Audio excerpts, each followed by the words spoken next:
What is going on, everybody? It is your boy, Chase. I'm here with my good friend, Mark, Pro Wrestling Kingpin, and we are here for episode 22 of Bad Booking. It is just Mark and I tonight. And I don't know if y'all can see, but Mark is live on the TikTok. We are. Yo, turn your camera on TikTok, bro. Hold on. Give me a second. I'm trying to turn down my volume on TikTok. All right, guys. What's up, my marks? We are live on TikTok. We are live on YouTube. We are live on Twitch. Hey, man, it's golden, bro. All right. Thank you guys for coming. We got a lot to talk about today while Chase figures out the TikTokies because this is something we're doing new this week. We got a lot to talk about. We got Collision breakdown. We got the Bloodline, which Chase absolutely loves. That is his favorite faction of all time. We're going to talk about them. We got so much more going on. We got a special Father's Day draft today. So happy Father's Day to everybody that's watching. Thank you for taking the time out and joining with us. There he is. He figured out his camera. There it is. My microphone working? Yeah. They can hear us. They can hear us, and that's it. So just over it wrong. Yeah. All right. Cool. All right. So let's get it going, Chase. Yes. For those that are with us on the TikTok, we appreciate it. TikTok /pro_wrestling_Kingpin. Go give Mark a follow on there. Give me a follow if you'd like. Not very active on TikTok, but it is what it is. You find me at CR Media 1988. Mark, you can use the sub name. That's all right. We'll get out of there. We're also live on CR Media, Facebook, CR Media, YouTube, and twitch.tv/CR Media 1988. Also Mark's YouTube and Mark's Twitch as well, which I assume is the same /pro_wrestling_Kingpin. Yes, sir. Fantastic. Mark, before we kind of get into this and before we kind of acknowledge some of the people in the chat, I wanted to ask you, did you know that this past Wednesday was the final episode of the AEW Dynamite post show? I did. And it's very sad. That's where me and Chase actually met. It's kind of, near and dear to my heart because he got me out of my shell. I get to talk to you fine people all the time. But, maybe one day we'll get that back going once, we both get more time. But until then, RIP. Yep. RIP. So, yeah, Mick Thomason, appreciate you here. As you can see, Mick, I did find somebody to co-host, sir. Stephen Chambers, appreciate you. Happy Father's Day. Happy Father's Day to everybody. What up, Anthony on TikTok? Why are you not here, you fucker? Yeah, Anthony on TikTok. The Anthony Graves podcast. Gears of Kai says, sup, bitches. The real Josh Elliott says, what's up, fellas? Have you heard the breaking news? Raquel Rodriguez, Trish Stratus tomorrow night on Raw. Qualify for the women's Money in the Bank. Highly doubt Trish wins that match. Could you see Trish Stratus in a ladder match? Almost 50 years old. I could just see her anywhere, anytime. That's all I care about. Dominic says, I have arrived. Appreciate you. Mark, message ABJ to message Raz to tell Chase that I am here. I sure will. Jake Gonzalez, been waiting since last night to hear about Collision. Tell me when I'm telling lies. Needs to be a shirt. We will get to it. I have watched zero mainstream wrestling, so hoping you two dweebs can fill me in. Absolutely. Appreciate everybody joining in. The breaking news, or not the breaking news, but the hot topic, the Bloodline Civil War. Civil War. And I'm that guy where I don't mind, and Mark can attest to this, and so can a few other people in the chat, that I don't have a problem speaking my mind and sharing when I'm upset about something or I don't agree with something. And I've had to eat crow on some stuff before. I have no problem with that.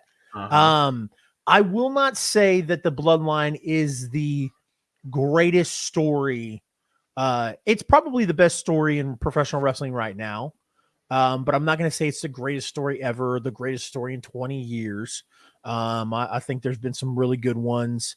And we have talked about, how this story did have, inconsistencies and whatnot. But I want right when I'm like right when I'm at the very wit's end with it, and I'm like, yo, let this be done with. They find a new way to keep me interested and keep me coming back in. There's a giant moth in my room here. Jesus. Anyways, and Steven Chambers says it best, man. The super kick heard round the world. It was crazy. Which I didn't think it'd get crazier than Jimmy super kicking Roman for the super kick heard around the world. And then we get it. You know, as we mentioned at the beginning of the show, Mark and I are both live on TikTok. So Mark is letting people on TikTok know what is going on. With us being live on Twitch, YouTube, Facebook, and TikTok. Hopefully TikTok doesn't take me down because they heard me say that. If not, suck it. Anyways, the kick heard around the world. You're out, and I'm out too. I'm out too.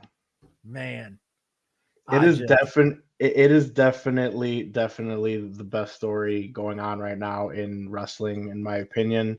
Despite how much Chase just loves Roman Reigns, he even has to agree that this story is just nuts, and I'm all for this civil war right now. Yeah, I'm all for it as well. Like I said, when I'm like, hey, this is dragging out, this is going on too long. Like I said, they find a way to add new layers to it, to bring new things to it. And I'm hooked, man. The one thing I don't agree with, WWE announced on social media or on WWE.com that the tag team match has been set for Money in the Bank. I don't know why you would do that, why you wouldn't do it, on an actual show like, NXT maybe, or especially NXT probably I think would have been, in my opinion, the best option, because you're not waiting until Friday, the day before the event, and you're not, you're doing it on a TV show, and that there's going to be some extra eyes attached on NXT this week because Seth Rollins is going to be there. Right. So if you're not going to do it on Monday Night Raw or NXT, I kind of thought that was a missed opportunity. But dude, I'm has still, to be the event. Yeah. Oh yeah, it has to be the main event. For sure. 100%. Definitely has to be the main event of Money in the Bank, that Civil War. But it also has to take a line from Cody Rhodes. It has to finish the story, I believe, at that point, because. Oh no. You don't think so? You want to stretch it out more? Yeah, no. I gotta hear Chase. No. You think Gears of Kai just say? Money in the Bank is this Saturday. Mm-hmm. You think that they're about to go into Money in the Bank and have this tag team match and it be done with? So do you think it still continues for how much longer? SummerSlam, WrestleMania, Royal Rumble? I don't know. So there's rumors going around that WWE is interested in Gorillas of Destiny. Oh, interesting. And if you bring in a couple more people, you and I didn't think about it until you said it. This would be amazing to culminate at Summer or Survivor Series, because to me, the series has just kind of like lost its luster. It's not as prestigious as it used to be. Mm-hmm. Especially like now that Taker's retired, because like WrestleMania and Survivor Series, I feel like Survivor Series Taker kind of held up there still with the prestigious. And I feel like it kind of like lost its luster. And I think a good way to keep it going would be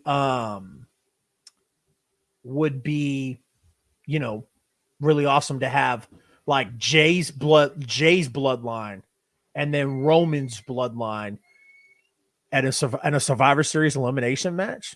I would love to see that, and to further the story in that regard. Hell yeah, to get more of these guys in there, Yeah. make it a true civil war. That would be absolutely nuts. That'd be Yeah. absolutely nuts. I mean,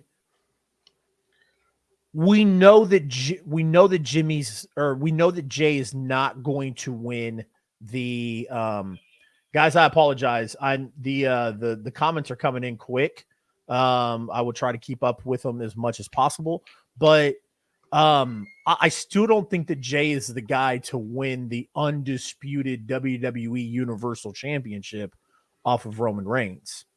But I think that could be the final nail in the coffin is Jimmy and Jay costing Roman that championship.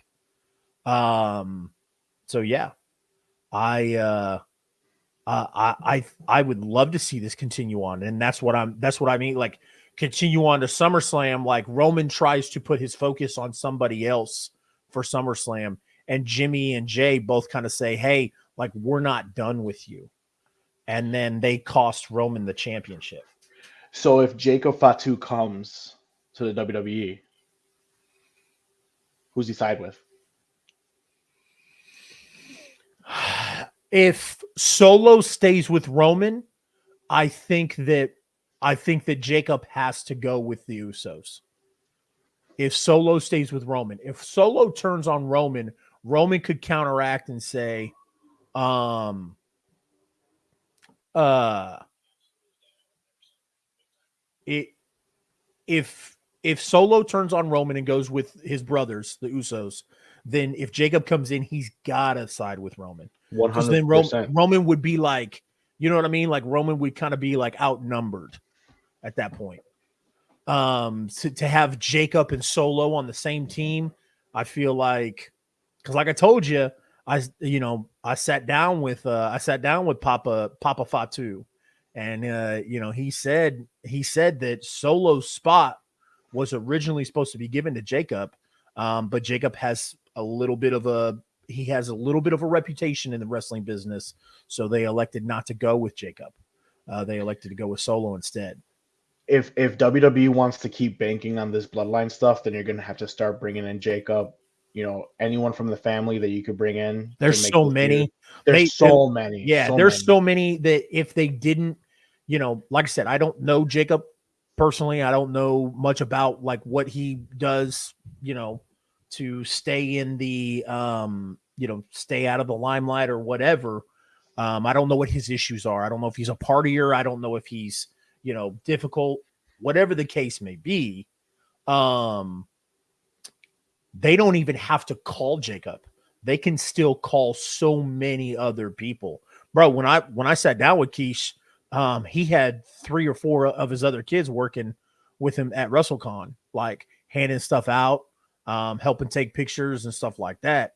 Like he's he's got a few more he could just have come in. Someone from TikTok said Lance Anoa'i he can get called as well. Yeah. Dude, there's a lot of There's so many. There's so many different people. I know a lot of people didn't like it when I was fantasy booking, and I'm still fantasy booking right now. Because I don't think it'll happen.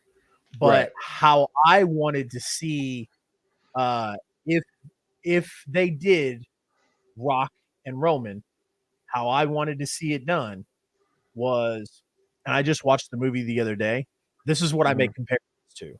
I Okay. made comparison. Have you ever seen the movie Hook with Robin Williams? Yes, I have. Okay. Do you remember that part when Robin Williams finally became Peter Pan again and he came back and he went to go talk to his son. He goes, "Jack, let's go home." And then Jack turns away from him and goes, "I am home." And then Captain Hook started laughing. Just kind of taking that idea. Imagine Ava Rain gets called up and everybody knows who she is, and Roman is using her to attack the Usos, help him keep winning the championship, and blah, blah, blah. And the Usos aren't going to do anything to her because she's a woman and she's their little cousin, blah, blah, blah. And finally, The Rock comes back, and then The Rock says, "Yo, Ava, like it's time to go." And then she's like, "No, I'm here with my tribal chief." And then that's when Rock says, okay, now I care about who the tribal chief is. That's just, Interesting. Yeah. I mean, I just at this point, if we didn't get The Rock versus Roman, I don't think, this past year, I don't think it's ever really gonna happen. I think everyone could I just do. I think I think that they dangled it in front of us on purpose, to see how many people want it. Also, everything that we've heard about.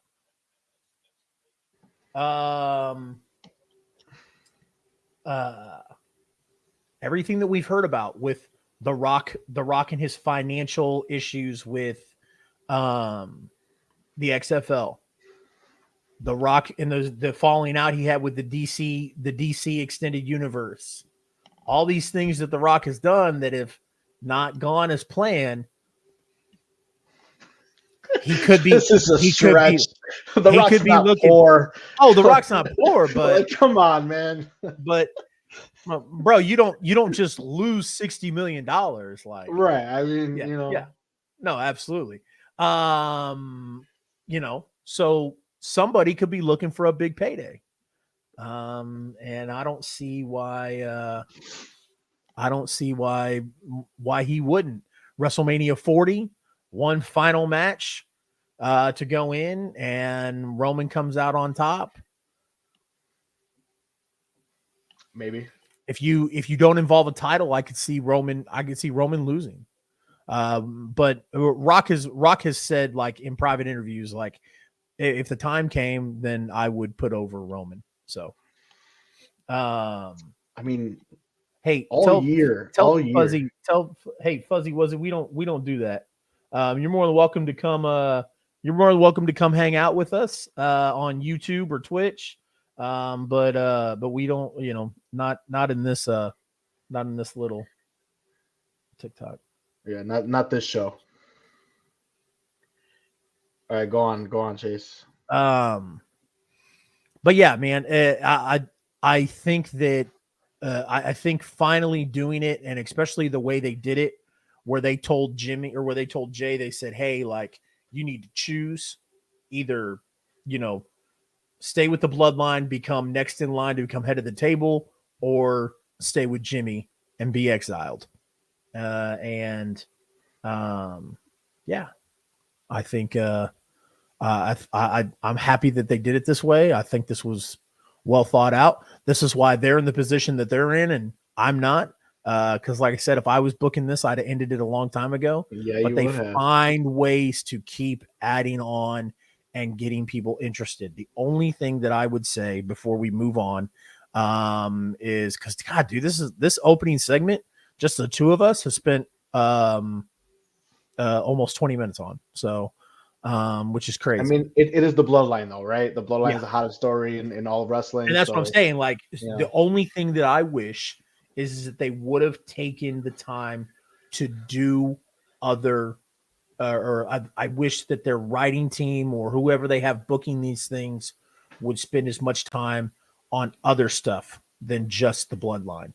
Like, imagine how great the show would be if we had people doing, everything doesn't have to be great as the bloodline. The bloodline's the main event story. I get that. But, just a little bit, like, I don't want to watch a 2-hour show to wait for the bloodline to come on. I'd like to be entertained most of this 2-hour show. So that's my only gripe about it. I mean, that's part of the problem, though, too. Especially with the whole going back to the draft thing. I mean, they put so much time into the bloodline that they even advertise them. The bloodline's all on SmackDown, and they advertise on Raw. They talk about it on Raw. They recap on Raw.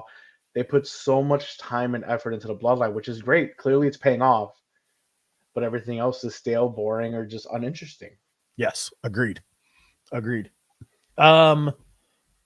at Matthew Holland. Hi, Uncle Chase. Nobody will be getting naked on this show.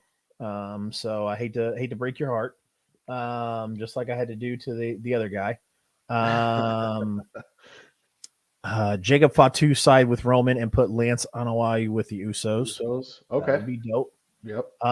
Jacob Fatu versus Solo would be super hard hitting. Yes. Agreed. Kevin Owens ranting every week is hilarious. It is. Kevin Owens losing his shit and yelling and screaming at everybody.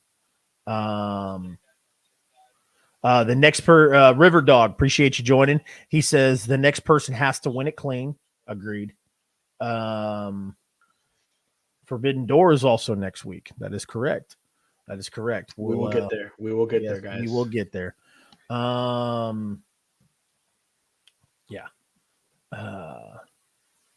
How do you say winning?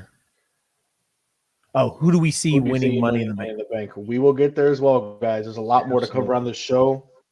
Absolutely. But we're gonna do some draft, right?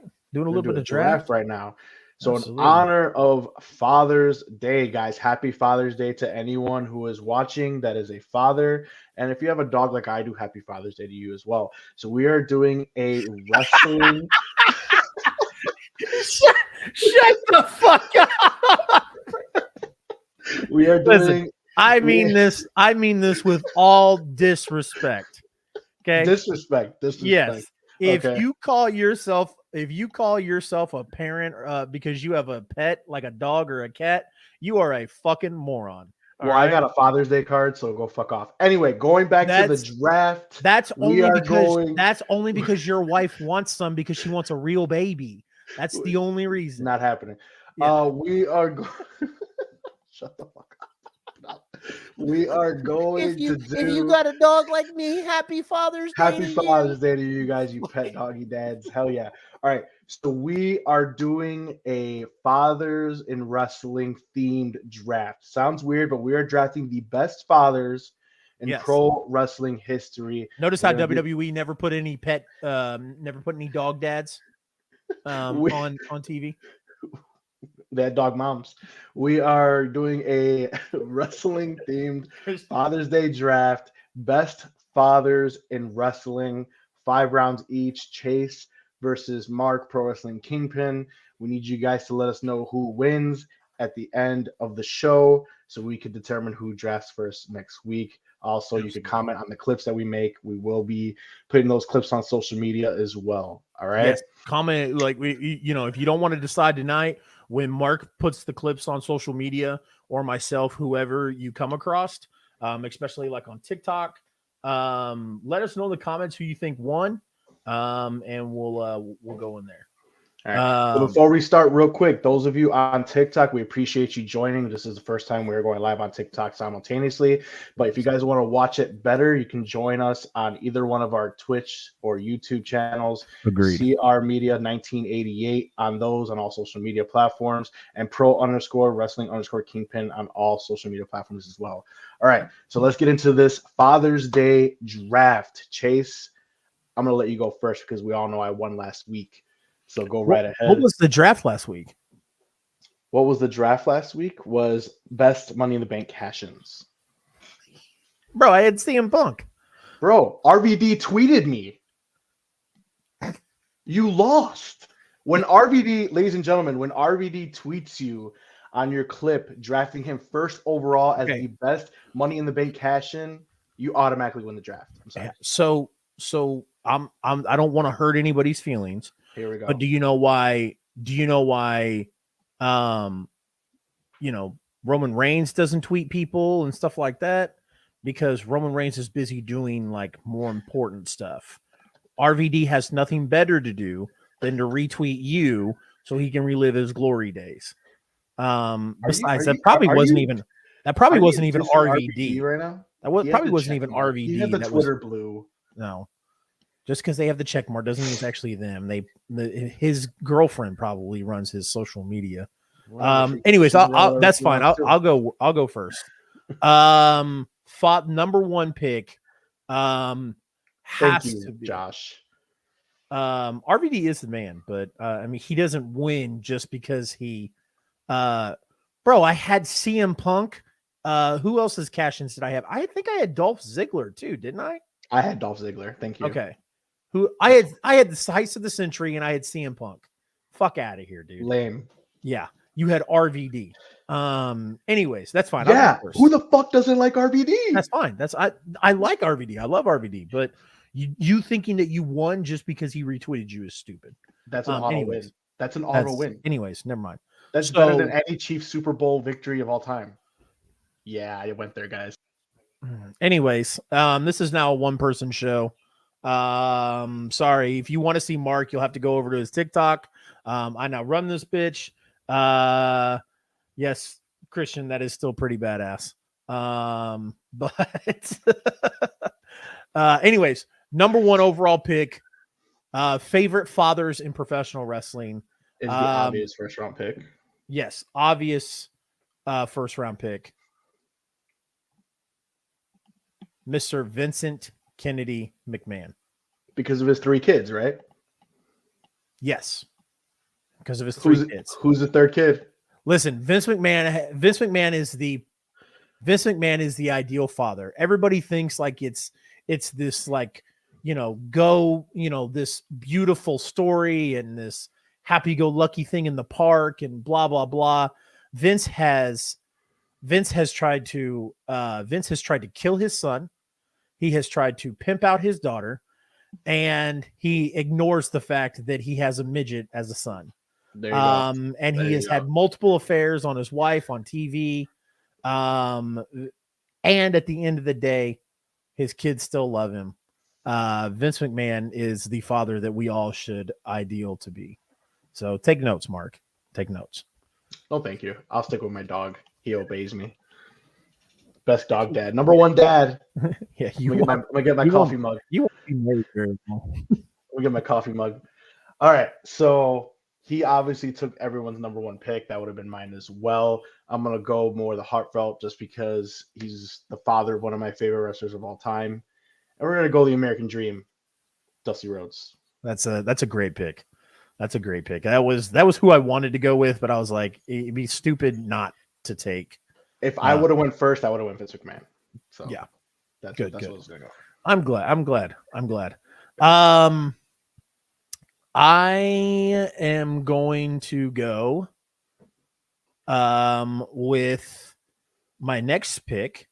Although his kids may not agree, or kid may not agree, I am going with Mr. 619, Rey Mysterio.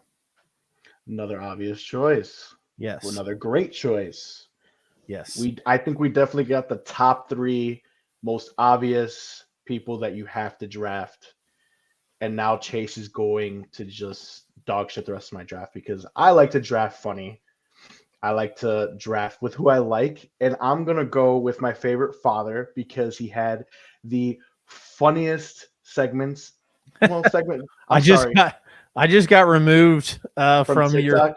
I just got removed from your live on TikTok for hate speech and hateful behavior. Way to fucking be. Those of you, since my co-host is no longer on TikTok, please come join us on the YouTube or Twitch. Hey, tell tell one of your viewers, whoever did it on TikTok, that I said he's a bitch or they are a bitch, and that if I find out where they live, I'm gonna come whoop their ass. All right. Anyway, so now my second round pick. So like how I like to draft is I love to draft funny.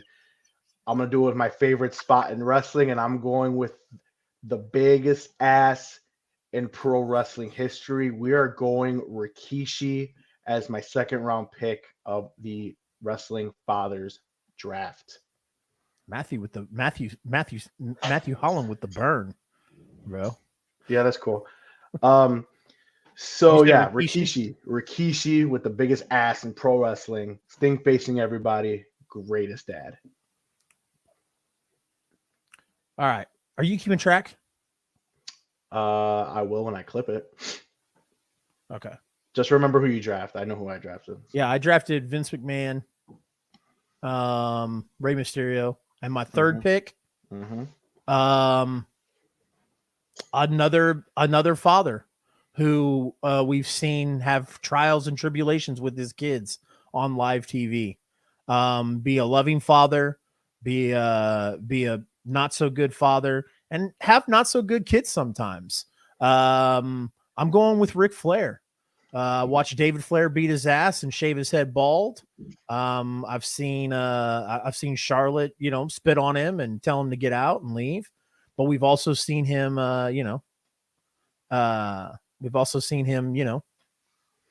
rise to the occasion and be a good dad too, as well. So, all right, that's a good pick. That's a good pick. That is a good pick. oh, I know. I had a list here. Hold on. You're gonna Here fucking we get go. your ass beat. Oh, I don't care. I just like drafting. I like to have fun, you know. I'm gonna Except for go. next week when you're like, I won, obviously. I mean, when RVD tweets you that you win, I mean, how do you lose? I just don't understand. I just don't understand. I mean, all right, cool. So we are going. One of my favorites of all time. Too bad his son did not live up to the hype, but we're gonna go Ted DiBiase. Okay, I like Senior. that. I like that. I like that.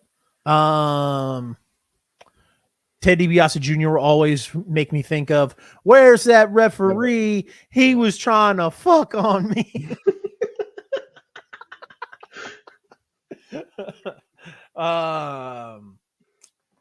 Josh is right. Fuck those goddamn commercials. And if you don't want to see those commercials and you're watching on twitch.tv/crmedia1988 or twitch.tv/pro_wrestling. Wait.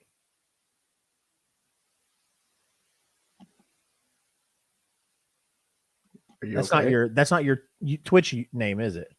It's like, No, it's still pro_wrestling_kingpin. Okay. Yes. Yeah. So if you are watching on either one of the Twitches and you don't want to see the ads, go ahead and click the subscribe button. You'll get rid of those ads. Or you can come over to YouTube or Facebook.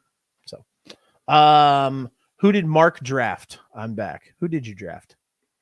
All right. So my first round pick was the American Dream. My second round pick was Rikishi, and my third round pick that I just did right now was Ted DiBiase. Perfect. Chat took mine. The NJ Devils fan 68. One with Bob Orton. Bob Orton coming in and helping Randy Orton with his feud with the Undertaker. Man, I wish if I ever face the Undertaker in a parallel universe, I want my dad to come help me. All right. Okay. Well, speaking of dads to help you, that leads me to my next pick, and I am going Chavo Guerrero Sr. Ugh, bro. He could have gone undrafted, bro.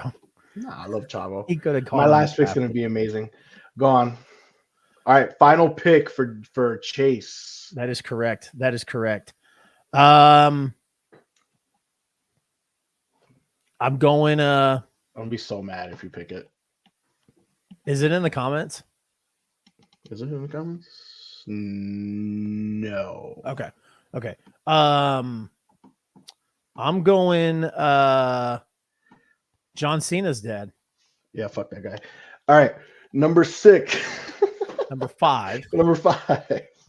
I am going with my favorite dad currently. We're going daddy ass, baby. Billy Gunn, AEW. The scissor me. He ditches his real kids for the scissor kids. Daddy ass to round up my W. That's cold, dude. That is the steal of the draft. I can't believe you just got that. That is the steal of the draft. Fucking cold. Wow. Thank you, ladies and gentlemen. Chase has lost again. Hopefully, Daddy Ass will tweet me like RVD did, and we'll just call it another dub. Shut up. Shut up. And Josh says Mark wins. Okay. Only because that was the I think that was Josh's dark horse pick that Josh was waiting on. One pick I was gonna do was Paul Bear. Another one I was gonna do was the guy who has the greatest shirt of all time in our tribal chief Roman Reigns. Acknowledge your daddy. No. Honorable mention. So I almost went Effie, and and then I was like, no, that's not they got to be a real father. So yeah, I was gonna go Eddie Guerrero, but I didn't want to get canceled. So yeah, like I got canceled for hate speech. Yeah, you want to try to rejoin the TikTokers or no? Oh, can I? I don't know. Exit and then go back in my live and see if I can invite you again. Otherwise, probably not. Okay. But yeah, so let me know who won. Probably gonna get kicked out again because let me know who won. Obviously, Gears of Kai. Mark is stealing W's left and right. Daddy ass, the scissor phenom. How did Chase not get him? And how did I get him as the Mr. Irrelevant? That is just the greatest thing of all time, guys. Once again, if you're on TikTok, because Chase is not here, we're losing a lot of viewers because everyone's just listening to me talk to myself with no sound. Go join us on YouTube and Twitch, pro_wrestling_kingpin, or CR Media 1988. So you could listen to Chase speak if you really want to hear that guy. Surprised y'all didn't go Mrs. Dad. Let's see. Viva la raza. I was suspended for a week. Stop using hate speech, man. Oh my goodness. How were you suspended? Unreal. Cause somebody in your life is a bitch. That's how. I hope they heard that. I hope they heard that. Dude, somebody in your life is a bitch. They can't hear you. They can't hear you because we have the headphones on. Good. Daddy ass pick got Mark the win. Thank you, Stephen Chambers. Thank you. That'll teach you to remove Mark from the stream. Thank you, real Josh Elliott. Thank you, sir. Thank you, sir. His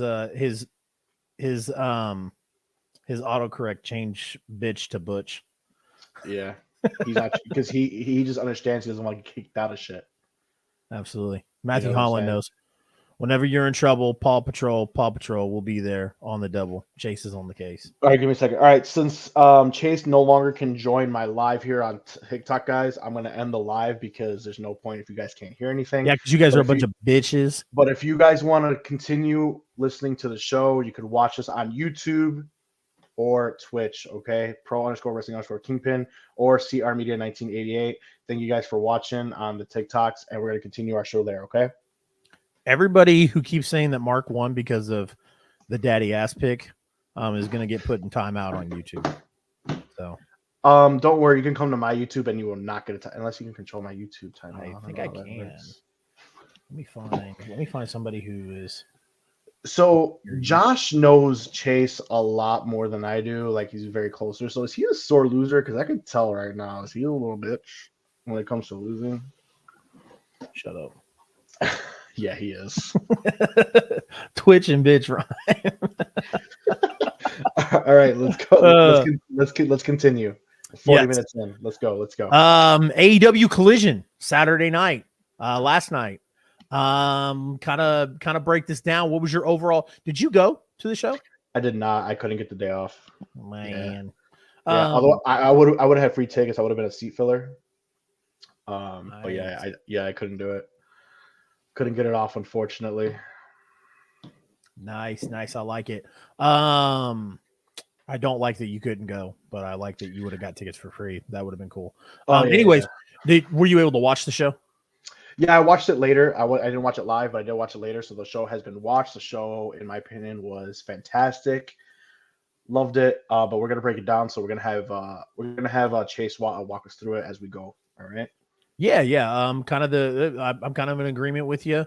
We started off the show with CM Punk's promo. Do you think there's going to be any backlash for that?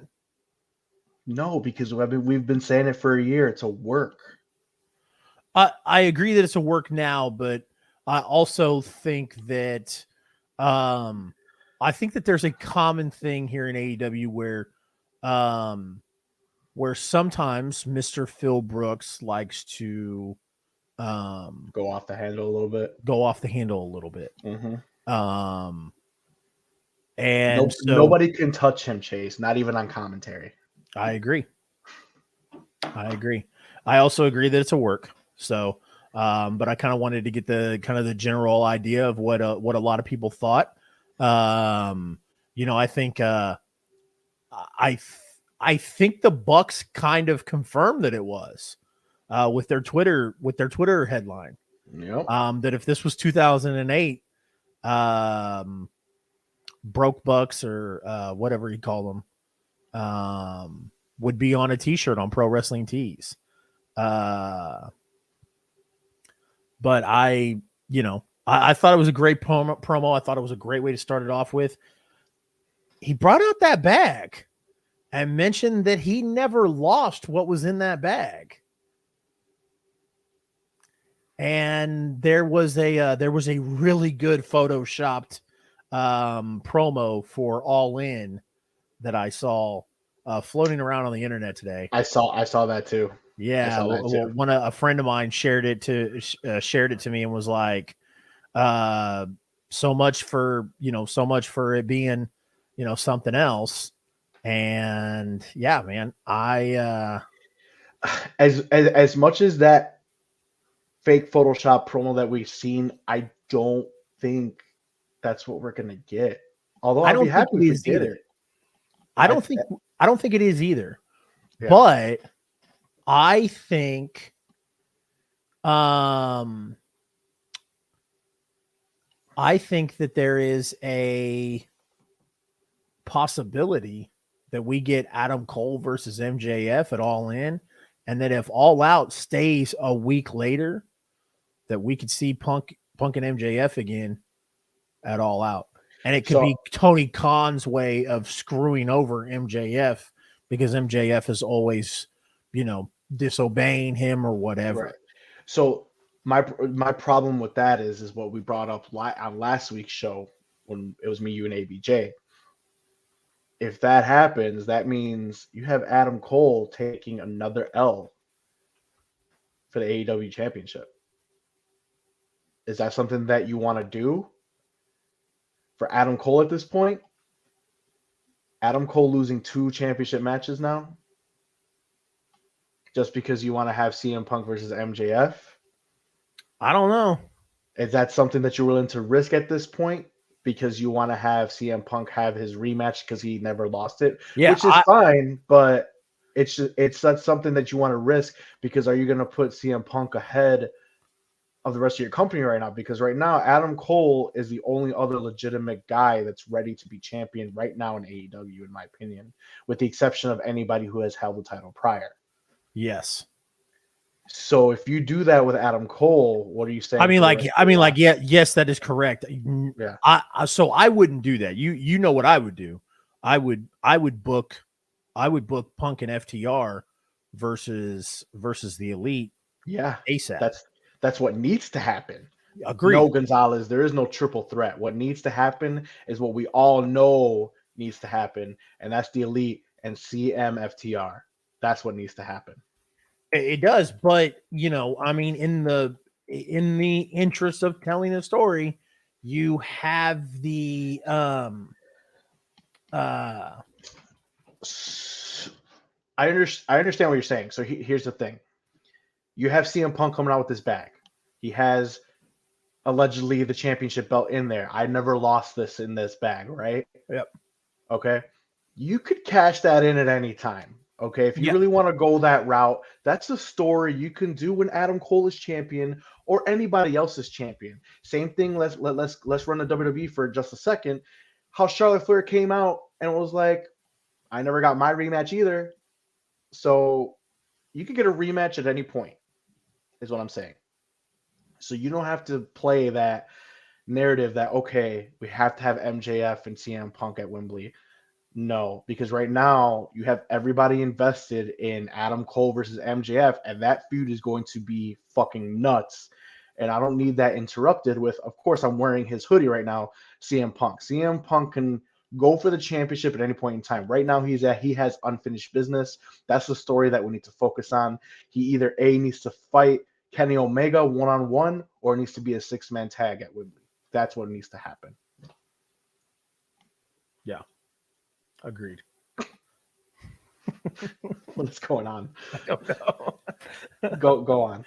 I was gonna joke, but then I saw Matthew ask my wife if she Let's wanted to go be on. his wife. Let's keep on track here. Matthew, don't make me go beat your ass, dude. All right. I'll put you in timeout, fucker. Anyways, we started off the show with Luchasaurus versus Wardlow for the TNT Championship. Chase loves Luchasaurus, guys. He loves them. I do love Luchasaurus. I know that you love title changes, I especially do. uh, especially the TNT Championship. Um, he held it for 59 days for a mid card belt. I mean, that's okay for now. I think it was a win that Luchasaurus needed, honestly. Otherwise, back when we had our big debate on the Dynamite post show, a few months back about the whole heel turn and what's the point and him feuding with Jungle Boy. What are you doing with Lucha? So I think this was good. Collision proved that stars are now getting a little more time. So now that there's more time, you could have different champions. And Luchasaurus managed by Christian, but yet Christian thinks he's the TNT champion.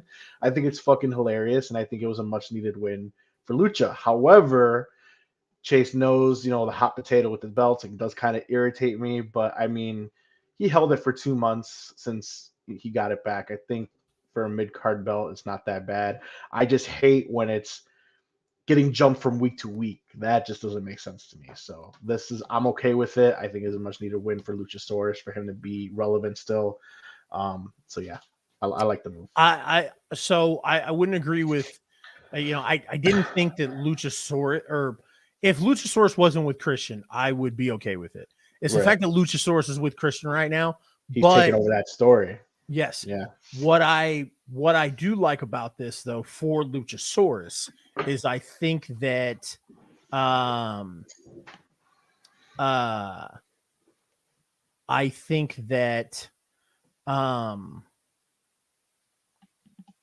it will push him to go back to being a babyface. Which I don't get me wrong, I think that I think Luchasaurus plays that, big monster, role very well since he's been with Christian. But I think this is a good way to kind of plant seeds for something down the road where Luchasaurus eventually will get sick and tired of Christian taking the spotlight from him. Because they're playing this thing right now where Christian is acting like he won the TNT championship. Yeah. And I think that's going to run its course with Luchasaurus, and eventually we will see a return. I think that's always been the end game anyway.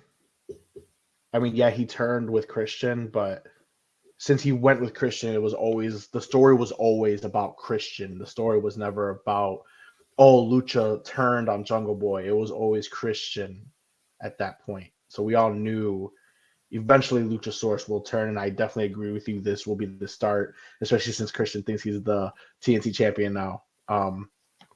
But yeah, I feel like that's what's always was going to be. That was always the end game. Yes, agreed. Yeah.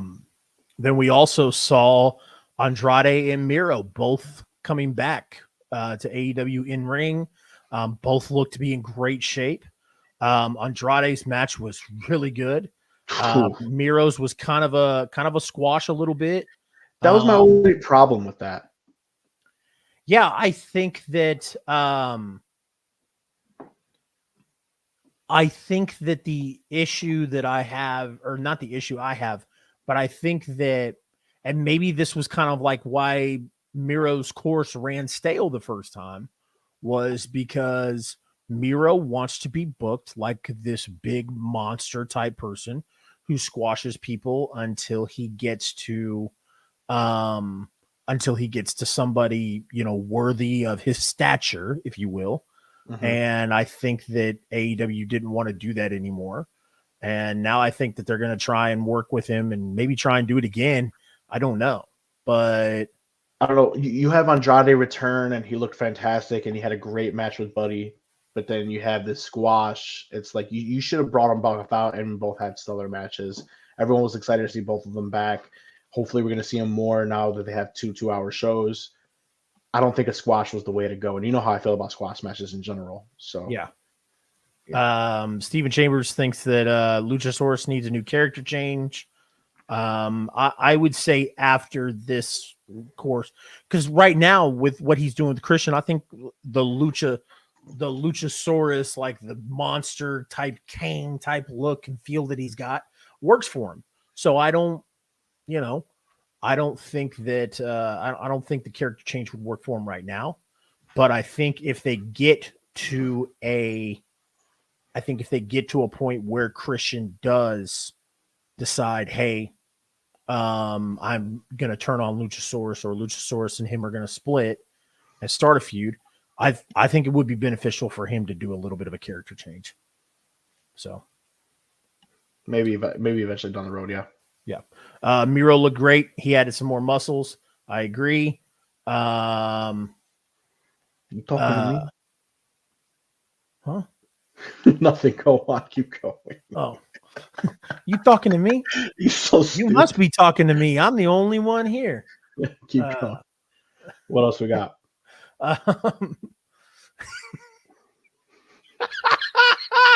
Keep going. What is wrong with you? Andrade doing the figure eight. Actually, they both kind of play tribute to their respective, wife and girlfriend, right? Yeah. Yep. Yeah. She, I forgot what she did, but, and then, he hit the figure eight, Mm-hmm. and then, she posted something on Twitter, and, yeah. So, Yeah, but Buddy did I don't know, I forgot what it's called, but Rhea Ripley's submission as well. yep. I forget what it's called though. Unfortunately, sorry guys. Yeah, I do too. But it's like the standing. It looks like a standing clover leaf. Yeah, like a reverse clover leaf almost. Yeah. Anyways, stupid cat. I hate cats. Yeah, me too. Go on. Anyways, the main event absolutely delivered. Absolutely delivered. Had a very when Punk and Samoa Joe got in the ring and stood across from each other, it had a very big fight feel to it. Something that we definitely want to see again. Yes. They did face off. I think they had a trilogy in ROH way back when. That's something that, like Chase says, it had a big fight feel to it, and something that definitely would like to see revisited here in AEW if it's done right. Absolutely. So again, my overall,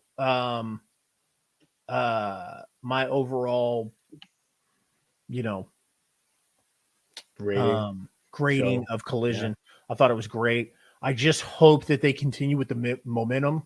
And I hope that they continue trying to make it feel like a top tier show, that it doesn't fall through the cracks and become Rampage. I think it will. I don't think it's going to be Rampage, because when Rampage's inception, it was always they always listed it as a B show. That's not something that they labeled Collision. So I think Collision will be another top show, but Collision will have a more diverse as far as the competitors that are going to be on there.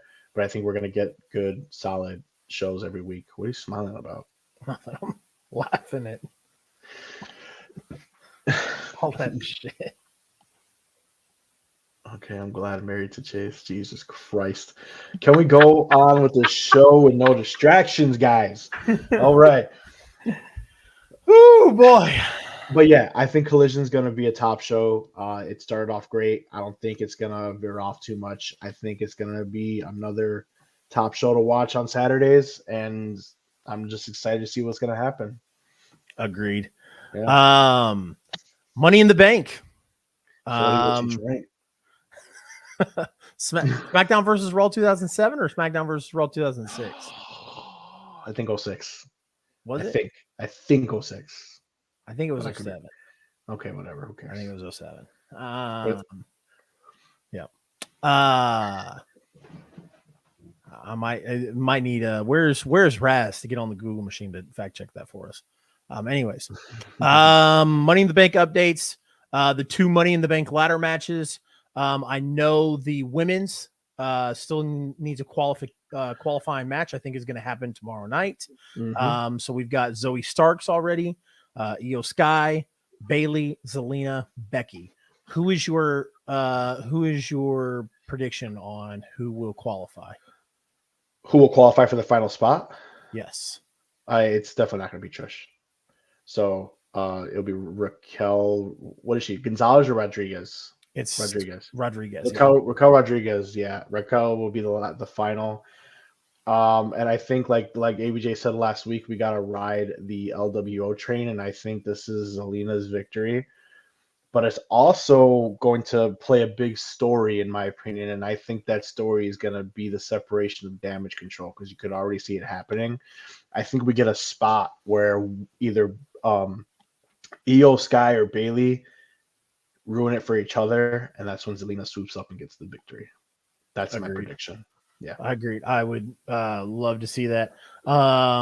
Steven Chambers has a really, or has a very WWS style booking here, a very bad time booking. I don't think that WWE would do this anymore under the helm of Triple H. But you never know. But if this was 2 years ago, I could see Trish helping Zoe win, and then Zoe presents Trish with the briefcase. So yeah. Yes. The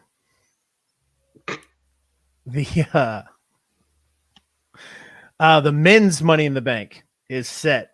Damian Priest, Butch, Shinsuke, Ricochet, LA Knight, Santos, Escobar. And we all know the biggest social media star will be added to that match, right? You think so? Guarantee it. I didn't think about that. Guarantee it. Why is he coming back tomorrow night? If he's trying to book a match for Money in the Bank, who's he going to fight on a one-on-one? He is getting added as a 7th member to the Money in the Bank ladder match. Do you think that happens, or do you think he challenges Seth for the World Heavyweight Championship? No, I think he gets added to the Money in the Bank ladder match. Okay. That's my prediction. I'm sticking with it. That's kind of scary. Why is that? Because he could win it. It doesn't change the winner. So Steven Chambers says LA Knight. Yeah. Everyone is picking LA Knight. I'm right up there with you. I'm at like 49%. But with the storyline, much like how Damage Control is breaking up, I'm going to go with Damian Priest winning. And that's going to start even more dissension within the Judgment Day.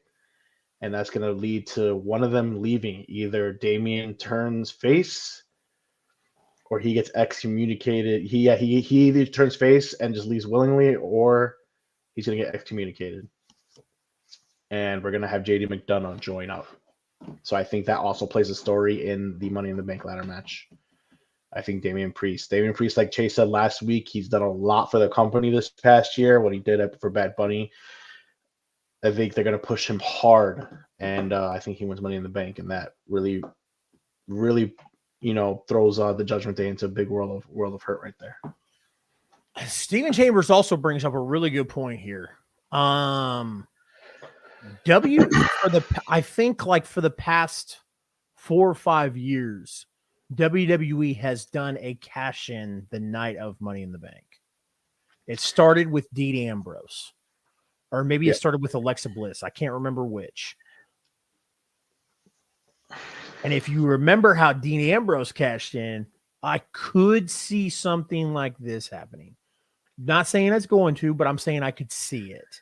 I see it too. Yeah. Finn beats Seth, and then right as Finn is celebrating, Damian Priest cashes in, or Damian Priest cashes in without Finn winning, because then it would just add fuel to the fire. The next night on Raw, Finn could act like he's happy for Damian, and then, or Finn could cost Damian the thing, and we could have another failed cash in. There's a lot of different things that they could do with the dissension of Judgment Day and bringing in JD McDonough. I just don't know if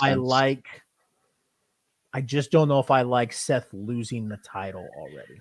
I think this is why it does make sense, because Seth is already facing Finn at Money in the Bank, which is why Paul is going to insert himself in the Money in the Bank ladder match. He's not going to challenge for the World Heavyweight Championship. So he will be part of the Money in the Bank ladder match. And the way Seth has been defending it constantly, it could make sense that maybe you could run with the story that he's pushing himself too hard. He defended it too many times, and it caught up to him at Money in the Bank. So I could see him losing at Money in the Bank. and further pushing that Judgment storyline. All right. Well, last thing, and I promise. Okay. Mick, it's because I have an 11-inch penis. Oh my god. It's a Sean Stifler reference. If you guys around. Yeah. I have an 11-inch penis around. All right. Can we just Yeah. Yes. Cody Rhodes is gonna face off 1-on-1 with Dom Dom. My Dom Dom. Man. So Dom Dom out here doing fantastic work, and he's getting all his social media hate for no fucking reason. He's working a program with fucking Rhodes, bro. The top baby Cody face in the company. fucking Rhodes. Yeah. And he still gets hate. Everyone posting these videos on social media, oh, they're pumping the booze and blah, blah, blah. Whatever, man. Who gives a fuck? Because guess what? They did that shit for your tribal chief too. So I don't want to hear it.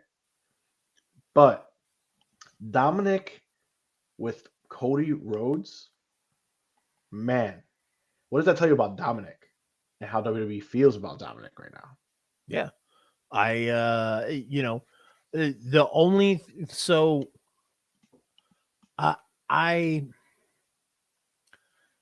noticed a lot when I was in LA for Mania, Raw, and all that stuff, and SmackDown prior to WrestleMania, that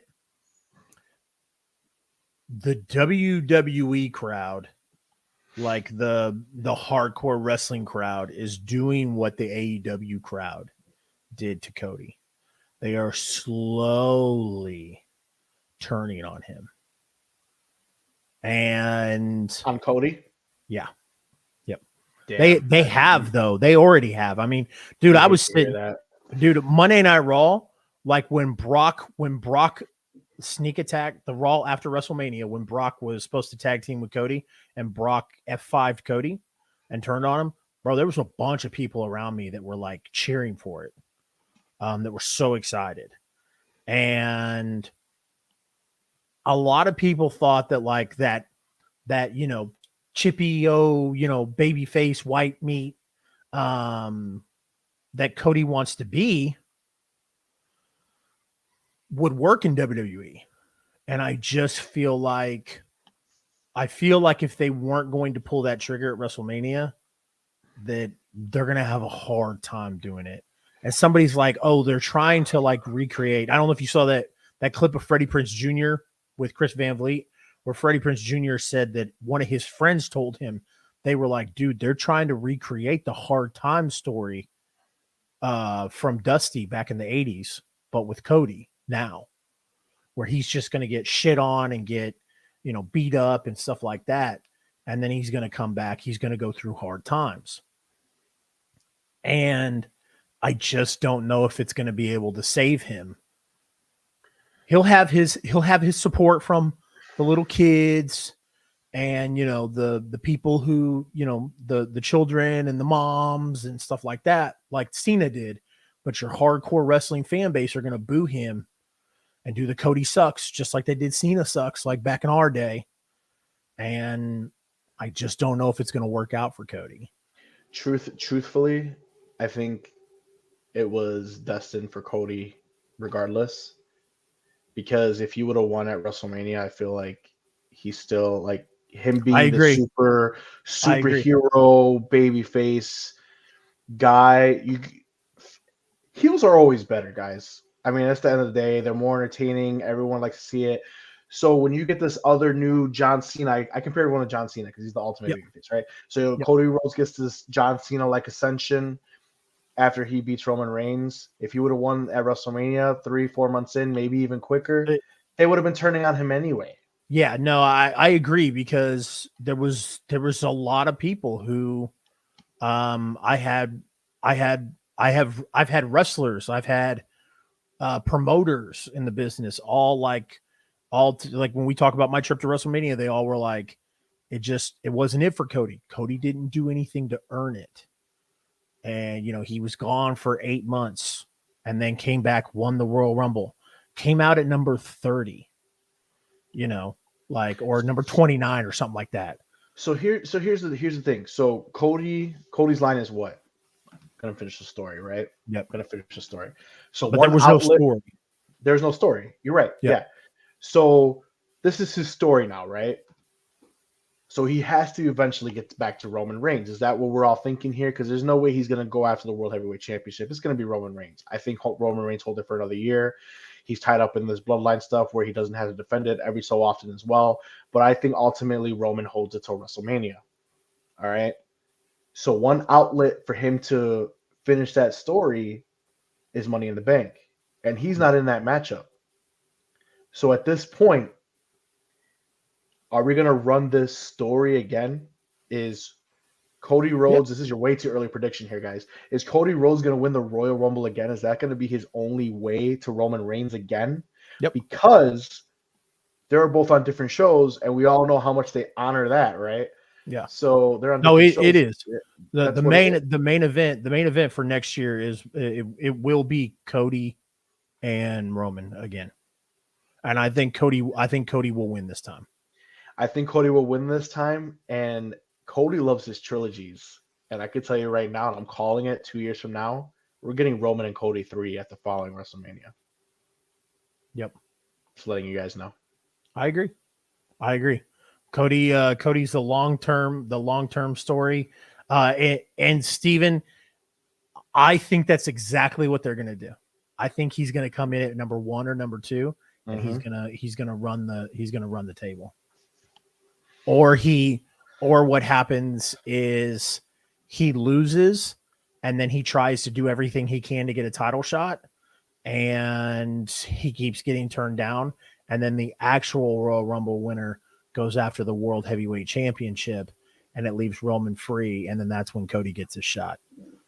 So that's when they'll start jumping shows again, like nothing. Yeah. Oh yeah. Yeah.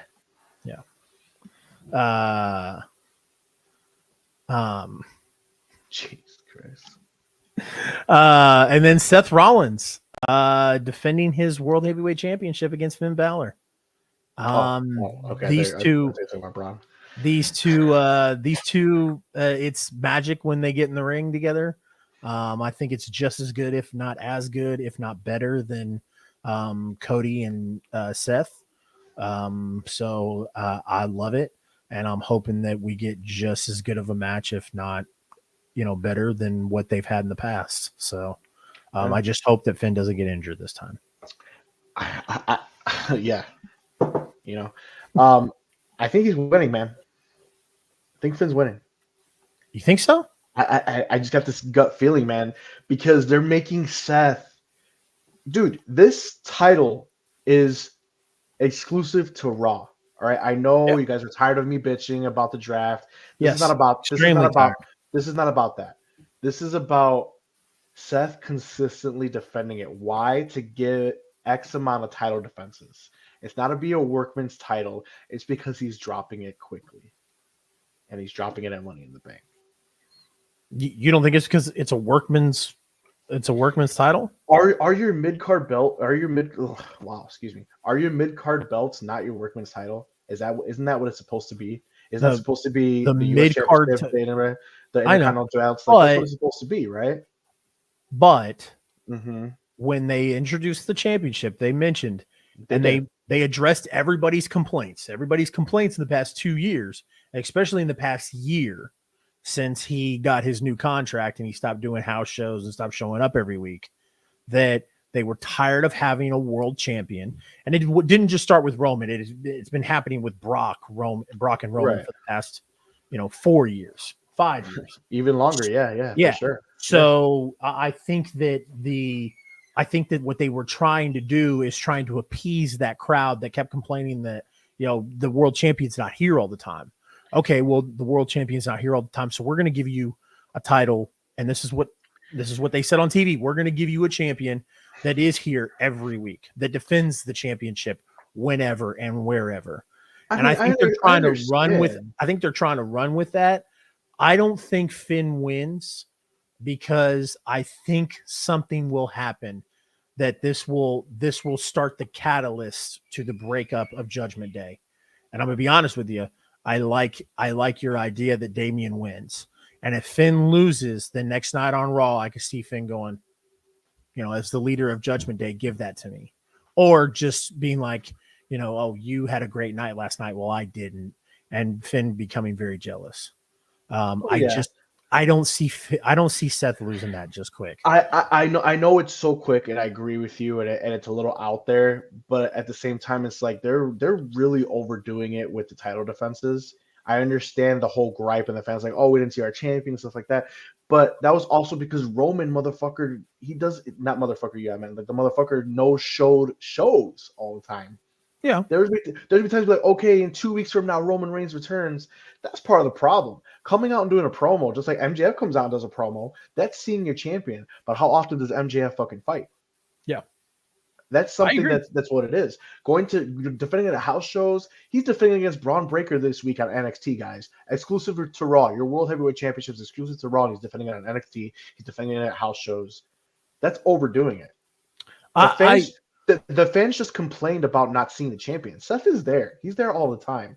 Seth Yep. going out, dropping a promo, doing a feud, a long-term feud, that would have sufficed. So for him to do all these title defenses in so quick time, that's why I could believe a little bit that Finn can win at Money in the Bank because he's been defending it so many times. Is it out there? Yes. Is it too soon? No, it's not out there at all. I mean, Probably. No, it's not You out know? there at all. It's a great because I mean he's about to face Braun Breaker Yeah. on Tuesday. So Yeah. and then on Saturday he's going to go to London. So I mean that's a very good way to put it. Plus, I think that internally, if I'm WWE and I'm Triple H, and Finn was my guy for so long, and like Hunter clamored for Finn. And Hunter's the one who clamored for Finn to get that shot at the Universal Championship. And then Finn gets injured and has to relinquish it in less than 24 hours. I would not be surprised if Hunter said, I'm going to pay you back and do this, And I think that Seth has proven in the past 2 years, that he will literally do anything for the company that they believe is best for business. So no, it's not out of the realm. I definitely could see Finn winning on Saturday. I don't think that I don't think that Seth wrestling or Seth defending it so much will have to do with it so much as them I'm sorry. That's a good point. Isn't Seth have an open challenge tomorrow as well? He does. So he has an open challenge tomorrow. And he's then defending it on Tuesday, Yep. and then he's defending it on Saturday. Yep. Bro, I could see it. He could lose. I'm telling you, man. I could see it. I could definitely see it. Thanks for reminding me, Steven. He does have an Agreed. open challenge tomorrow. Agreed. Steven brought up a very good point. Is it Gargano or is it McDonough? I would say McDonough to help the storyline because he was talking to Finn. Yep. So maybe like, oh, I need you to soften him up for me for Money in the Bank, and exactly that would make more sense. Gargano would be more just like fan favorite, like finally. But there's also a lot of shit going around that Ciampa it could be coming back with Gargano. Oh, the DIY. Yep. Love it. Yep. Forbidden Door breakdown. Actually, before we do that, real quick, what do you think about MJF and Adam Cole in a draw? Definitely unexpected. I'm trying to think. I'm trying to be. It really pissed me off, to be honest. If I'm being completely honest, I thought it was a stupid ending. I felt like Adam Cole should have won. So me trying to be positive because I am an AEW fanboy, maybe this is their way to delay it a little bit because the match is going to happen at Wembley. So maybe it's just something just to delay just a little bit. But I feel like Cole could have won, and you still could have been like, I challenge you at Wembley. I mean, yeah, I just don't understand the move. Very unexpected. The match was great. The match was fucking awesome, and then to end it that way, it really pissed me off. Yep. So I didn't get to Well, catch that on my post show. So what did you guys think about it? I think that the match was really good. I don't hate that it ended in a draw because I don't think that they're about to. I don't think they're going to announce it for a little bit. I think they're going to have another rematch. I'm sure they probably have some special themed Dynamite coming up soon. Of course. Or they could be, or they could be talking about doing it, on a Collision. But yeah, Steven Chambers, like I said, I wouldn't doubt it because I'm totally, I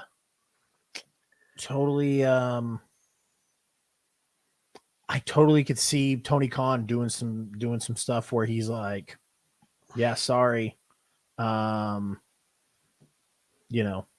Do you think he really no-shows Forbidden Door and they just throw somebody out like a different challenge? I just don't see it. It's a work, guys. At this point, what matches do we have at Forbidden Door again? Do we have 4 matches only have 4. confirmed? Okay.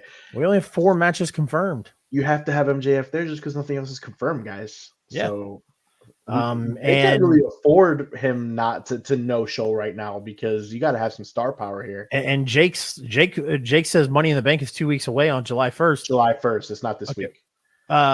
No, that's Money in the Bank. Forbidden Door is this week. Forbidden Door is Saturday. Yes. So we're going to need some match announcements on Wednesday or Friday because plus AEW moved their pay-per-views to Sunday, right? Wait a minute. No, Forbidden Door is Sunday because Collision is Saturday. Rampage is Friday. Yep. There's a lot of wrestling shows this week, guys. Make sure you guys tune in for the bad booking next week following the pay-per-view, of course, Forbidden Door. Forbidden Door, that's right. Yeah. That's right.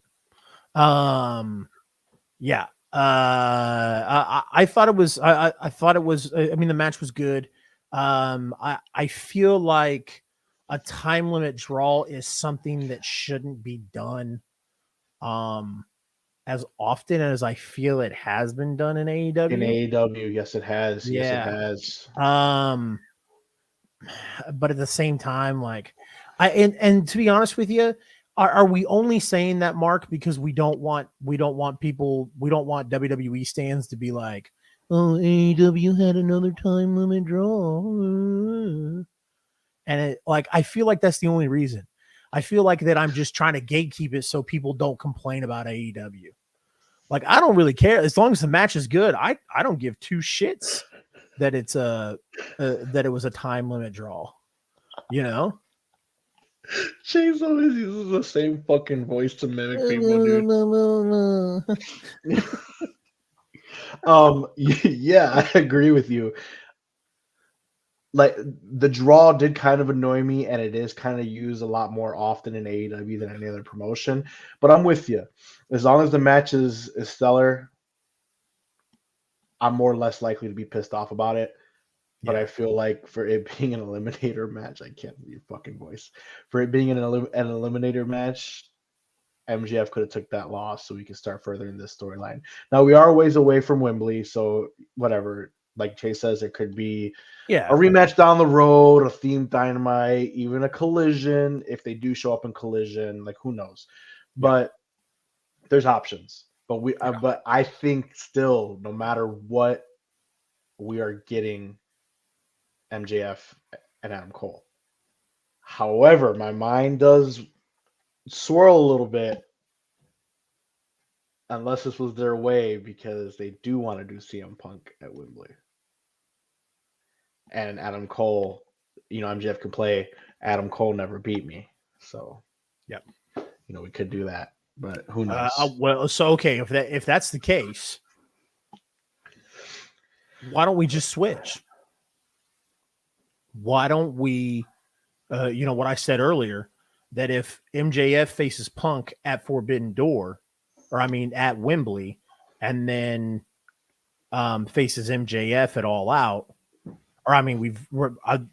instead, if they want to do Punk versus MJF at Wembley, then say the winner of that match goes on to face Adam Cole the next week at All Out. MJF beats Punk, claims his right as champion, and then faces Adam Cole and then loses to Adam Cole. And then MJF gets pissed off and blames Tony Khan because Tony Khan booked it that way on purpose because MJF tries to no-show Forbidden Door and blah, blah, blah. And then it fuels the war of 2024. Could. If you're going to give me CM Punk and MJF at Wembley, I think that would be the way to go because Adam Cole wouldn't take a loss until the next. I mean, that's assuming. Let's just say CM Punk wins at Wembley, right? CM Punk and Jeffrey wins. Then at that point, then I'd be pissed off about it because then is CM Punk going to drop the title to Adam Cole? Because the whole point that I'm trying to make here is that if Adam Cole gets a title shot, he has to win. Agreed. There is no scenario where I would be okay with Adam Cole losing. Yep. So if you're gonna do the switch, that's fine. Yeah, you should. If you were just gonna put Adam Cole in there to lose, I'm highly disappointed. You should have fucking put Moxley or Brian, former champion, Brian in there for whatever. Somebody like that for MJF to face. Exactly. Not bring him Adam Cole and have Adam Cole lose again. Yeah. Because I don't think that Cole should have, or I don't think Cole should lose. No. I think it's time. I think it's time that Cole gets whatever. Yeah. So that is a scenario that could play out. The other scenario I think that could play out is Punk loves to recycle old, and I say recycle, it's not a bad thing. I mean, it is a good thing.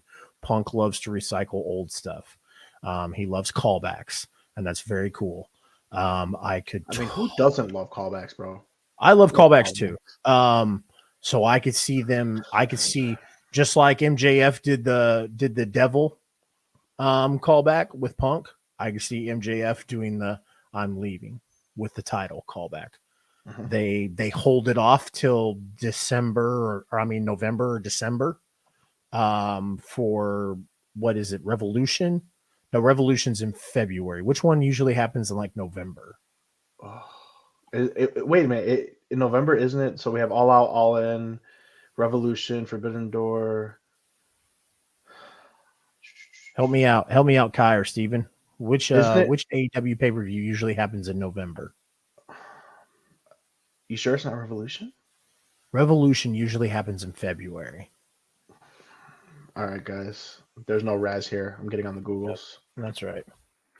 AEW pay-per-views.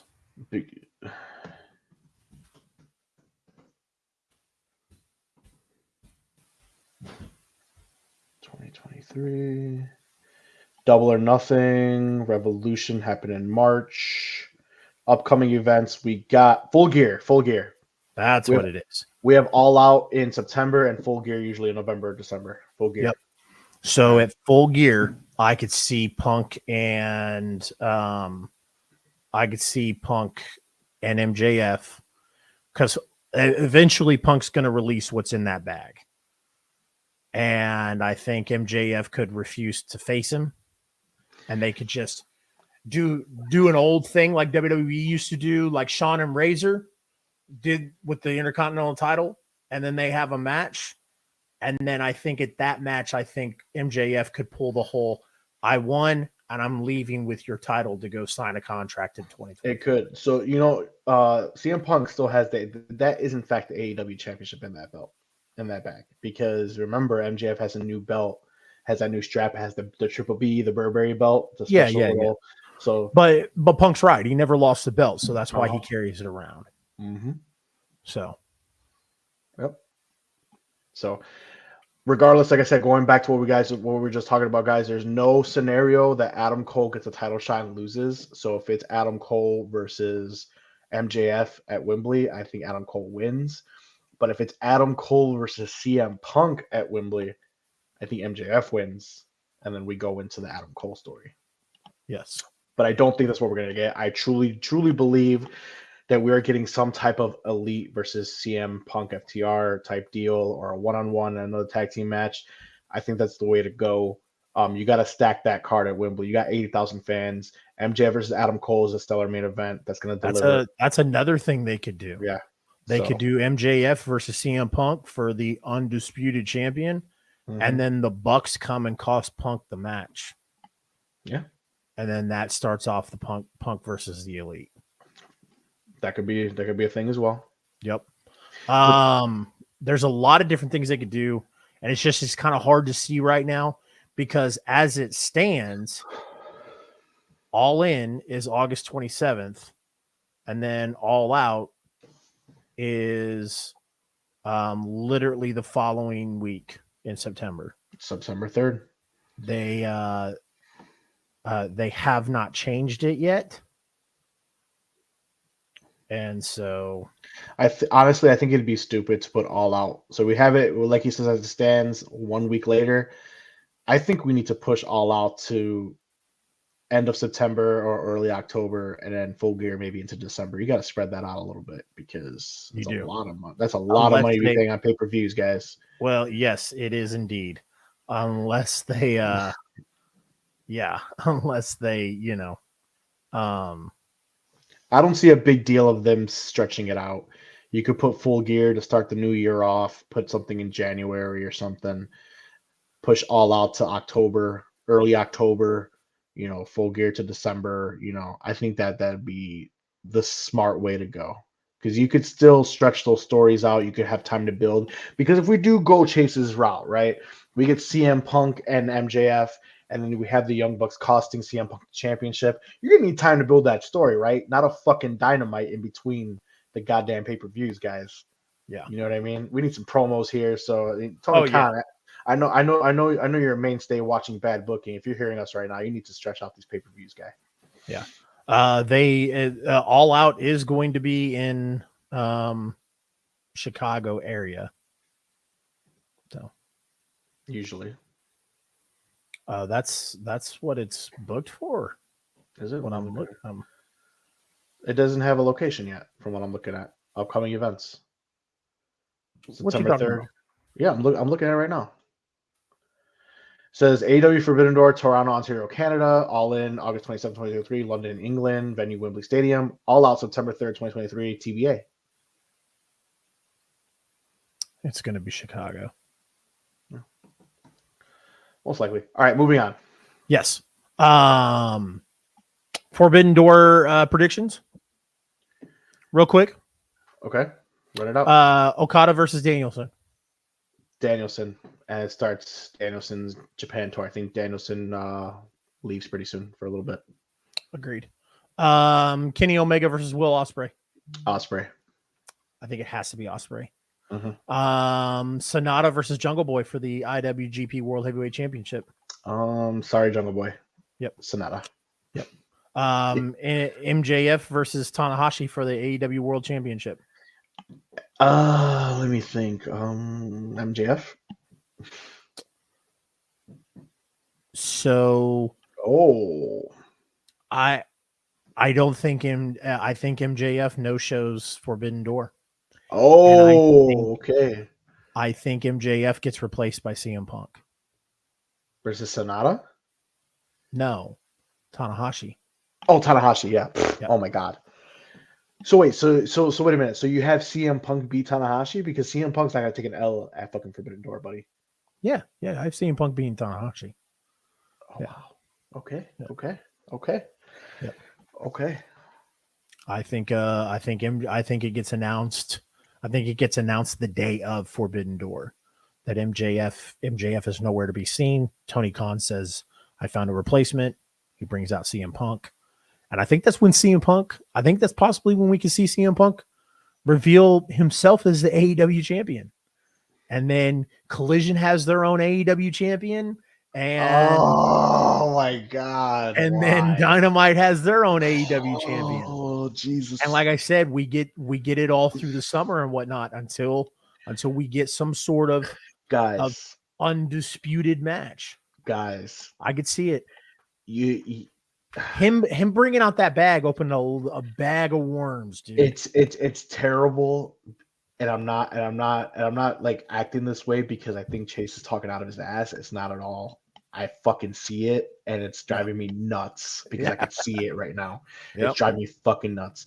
So this is the one thing that one of the things that stray away from the WWE mold is not having these two champions, and this is what I was so afraid of after the collision has been announced, is having exclusive rosters Yep.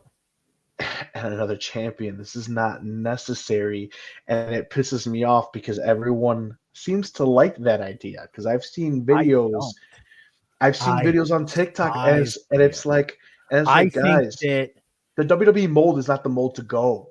yeah, no, so when we talked about AEW doing a soft draft, I think it was, like my idea is that they would just be like, hey, like you watch Collision to see Andrade because Andrade and Sammy Guevara can't get along. You watch Collision to see Rusev, or I mean Miro, because Miro needs less clutter to be a star, CM Punk because CM Punk can't get along with the elite, stuff like that. So that's what I envisioned when I saw Collision. Now, if they do it just this one time, if they say like, hey, if Punk comes out on Collision with his AEW championship and says, this is my championship, I will defend it here on Collision. And if they do that for a couple of months and just to build to a feud with him and MJF, fine. But if we start getting like the TNT champion on Collision, and then we get a TBS champion only on Dynamite, or separate belts and stuff like that, and it starts becoming like an actual draft, count me the fuck out, because I'm not with it. Not with it at all. So I could agree with Chase if it's just a temporary scenario and then they unify the belts and call it a day, then I'm fine with it. But if they continue it and Steven Chambers says that Andrade said in an interview about having Collision a separate show with getting new titles. So basically, you'll have the international championship on one show and the TNT championship on TNT, which would be Collision because that's actually on TNT. That's fine. I don't disagree with that. But if you have the AEW Collision champion and the AEW Dynamite champion, one's MJF, one's CM Punk, and it starts looking like an actual like brand split, I'm not with it. I'm not for that either. I don't want to see that. And all the freaking WWE marks love that shit because they think that the WWE way is the only way. Yes, agreed. Let's put the AEW talk to rest for now. Wait a minute. Hold on. How dare he, guys? 1 second. We're gonna put it to rest. But how dare you not mention Mark's prediction of the possibility of us getting the Icon Sting versus the greatest of all time at Wembley? Yes. Chris Jericho, guys. Come on. Yes. Someone acknowledge me. Yes. Throw me a 1 in the chat, guys. But buddy, we we already talked about that last week. No, we didn't. So anyways, the Battle of the Bats was awesome. I would love to see it. Like I said, I hope we get it. You gotta get it for fanfare, bro. That's what it is. You put them in the middle of the show, let everyone see the icon. Let everyone see the greatest of all time, Chris Jericho. Yes, right. I'm gonna say it again: the greatest of all time, Chris Jericho versus Sting. You do it for the fans, man, and that's it. And hopefully, Jericho does the right thing and let the icon beat Jericho. Yes. So bat on a pole match. Would love that. Wait a minute. That sounds amazing. It does. Yeah. So speaking of different shows having different belts and being just like WWE, man, love how WWE gives Asuka and Rhea new championships. Holy shit. And they look just like the men's, but white. It's crazy to me that there is no creative juices in WWE whatsoever as far as the championship belts go. Like the Intercontinental in the United States, love that they got a makeover. they look cool. I get it. Like they're not the old Intercontinental. Both the old Intercontinental Championships were great. I'm not a huge fan of the way this new one looks, but it's still creative. It's still different looking. It's different. Yes, Yep. I The agree with you on United that. States Championship, still creative, still different looking. The women's and the men's main championships are literally copy and paste. And then we get this like fresh new world heavyweight championship. And it's like, okay, I'm not a huge fan of it because I just feel like they took the old world heavyweight championship and slapped a WWE logo on it in the middle of it. But I understand a lot of people like it. Cool, whatever. I And then don't we hate get it. and then we get the women's championships, and they're literally the same fucking thing. And it's like, can we Terrible. not do something different? I don't know. Terrible. I'm Terrible. big on championship belts, man. I love championship belts. Obviously, this one. I've got two more. I'm starting a small collection here.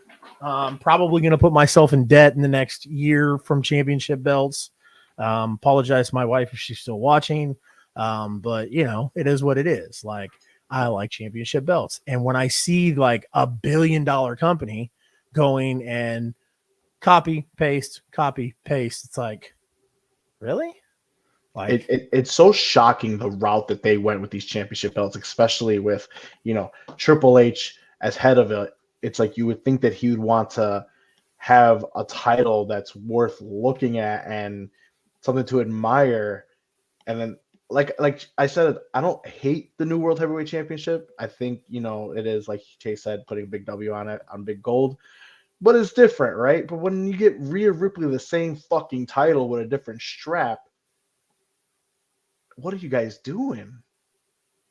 How can your fans be excited? Like, it leads me to believe that those fans, there was no, it leads me to believe that the cheers that these guys got when they got their new belt was pumped in, yeah. because there's no way they were like, oh my god, that belt is beautiful. Look at that belt with that different color strap. Fuck out of here. Yeah. And the only reason I got excited about Roman's new belt was just because I was like, oh, cool, he gets one belt now. So we can clarify and we can finally shut this noise up of Roman having two belts. Roman's got three. I acknowledge him. That's why I think he's about to lose soon. I do. I think he could lose as soon as SummerSlam. I wouldn't be shocked, dude. I'll be honest with you. We talked about like somebody cashing in the night of Money in the Bank. I wouldn't be surprised if Roman loses on Money in the Bank. I think him carrying around the three titles still makes me think that he's about to lose it. Cody keeps saying, I'm going to finish the story. Finishing the story means him finishing on Roman Reigns. There's nobody else in this company that's going to take it off of Roman Reigns unless it's Cody. There's nobody else. All right. You could have made an argument a couple months ago for Sami Zayn. You could have made an argument for even Seth Rollins. Yeah. Okay. And you can make an argument for one of the Usos now. But I don't see main event Jey Uso being a champion. Agreed. They've already made the decision on Sami Zayn. He's a tag team champion, and that's what it's going to be. Yep. There's nobody else on this roster, with the exception of Brock Lesnar. We're not going that route anymore. That's going to beat Roman Reigns. It is going to be Cody. I'm sorry. So we're going to see 3 belts Roman till WrestleMania, buddy. I don't think so. Right. I think the reason why he's carrying around 3 belts is I think he's about to lose. He's either about to kick. I think he's either about to kick. Paul Heyman out, or they're about to make him drop the belts. And when he kicks Heyman out, I think Heyman just takes the 2 belts with him, like he disappears off screen. But yeah. No, I'm good. You think so? No, to his Swag's comment, I said, "No, I'm good." This is super ominous. Chase Riley, what the fuck is going on? If I die on March 18th, we all know who did it. yeah. But yeah, no, thank you, sir. So yeah, I don't think he loses the championships, man. I don't either. There's only one person. And the white strap's non-creative. We'll move on. Yeah. I know we're strapping for time here. We're almost at 2 hours. Yeah, I appreciate everybody still joining. Guys, okay, nobody's watching on Facebook anymore, so which is fine. I was gonna say hit the note. But if you guys are watching on YouTube, wherever you're watching, we still have quite a few viewers in here. Appreciate everybody still viewing with us. If you are watching on YouTube, please hit that thumbs up button. It helps with the algorithm. Matthew said 18th because it's his birthday. Wow. Anyways, so fun stuff going over on at Impact. Thank you. Impact had a solid episode this past week, guys. It was solid. Anyways, I liked it. I'm not a fan of what's going on in Impact right now. So, Impact is such a roller coaster for me for the past year.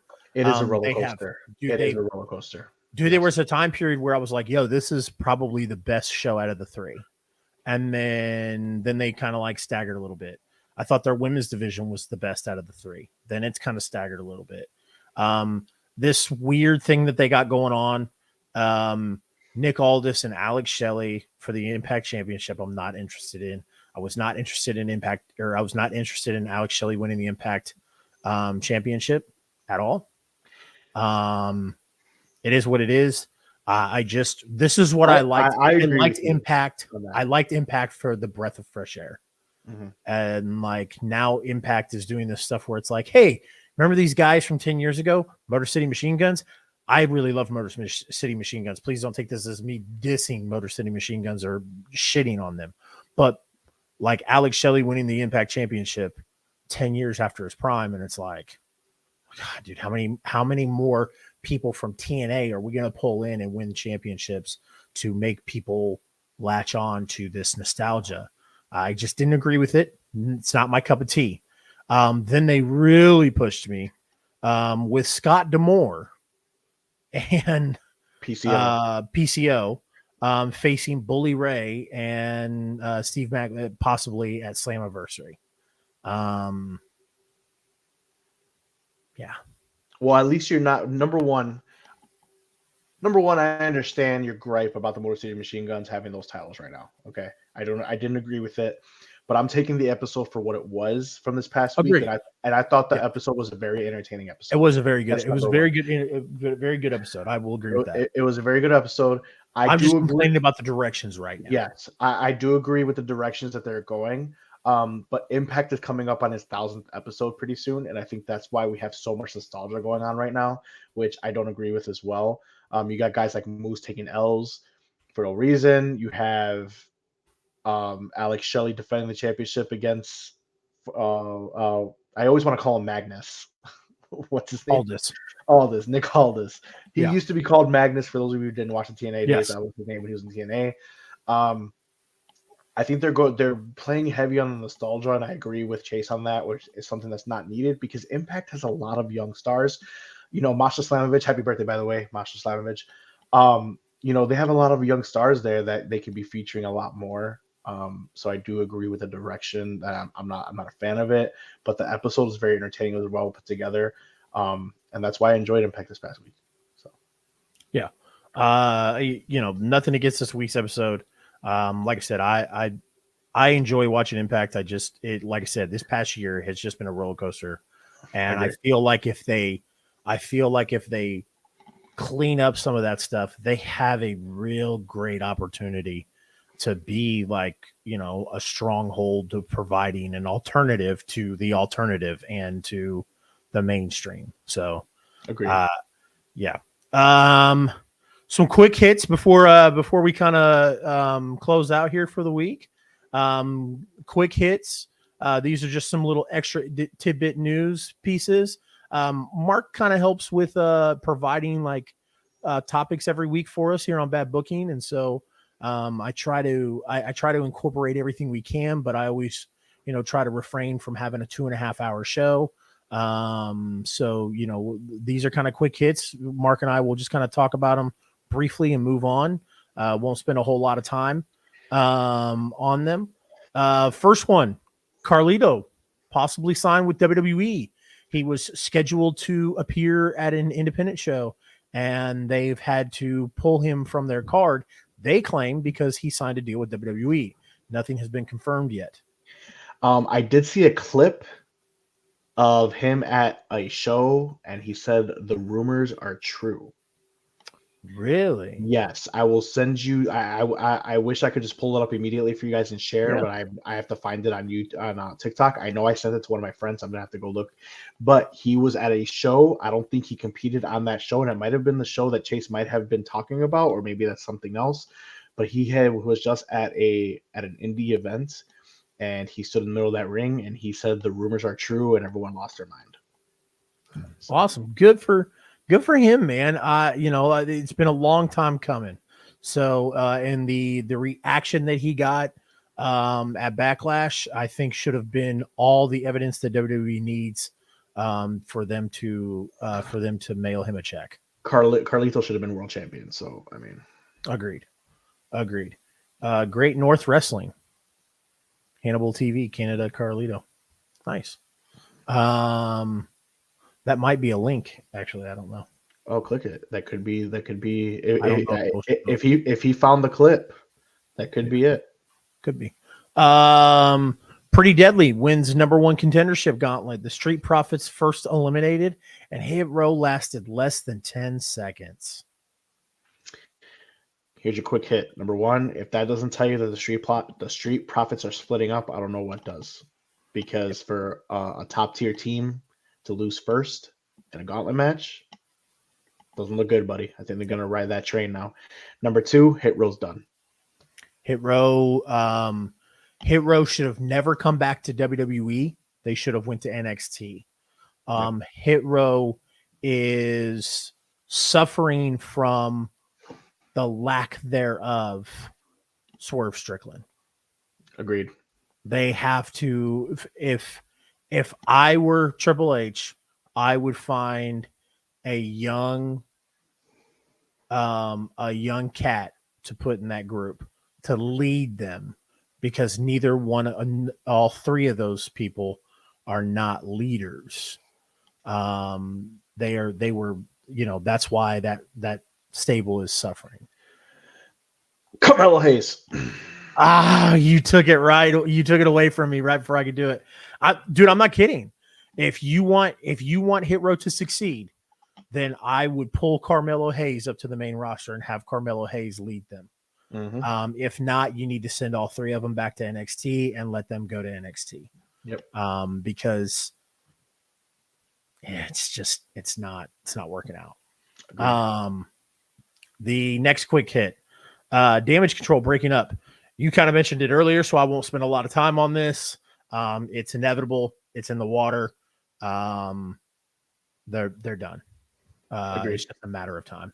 Agreed. Baron Corbin, #1 contender for the NXT Championship. I don't give a fuck if Corbin is #1 contender. I don't care what Corbin does. Fire Corbin for all I care, if you are not going to bring back Lone Wolf. Just letting you guys know, we do not condone the release or anything to any superstar, but he's getting cut in July. Just letting you know. Yeah. I'm not going to I don't. Yeah. Lone Wolf or nothing. I agree. Yeah. Let's go. Yep. Lone Wolf or nothing. Yep. Seth Rollins versus Braun Breaker on NXT this week.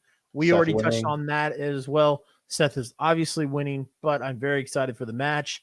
I still agree with you. I think the World Heavyweight Championship should be defended on Raw. So I think Braun Breaker should have came to Raw. And they shouldn't have done this whole mystery opponent or whatever open challenge. That's how it should have been, but it is what it is. Whatever. Carlito mystery opponent tomorrow night. Oh my God. I'd lose my shit. I would lose my shit.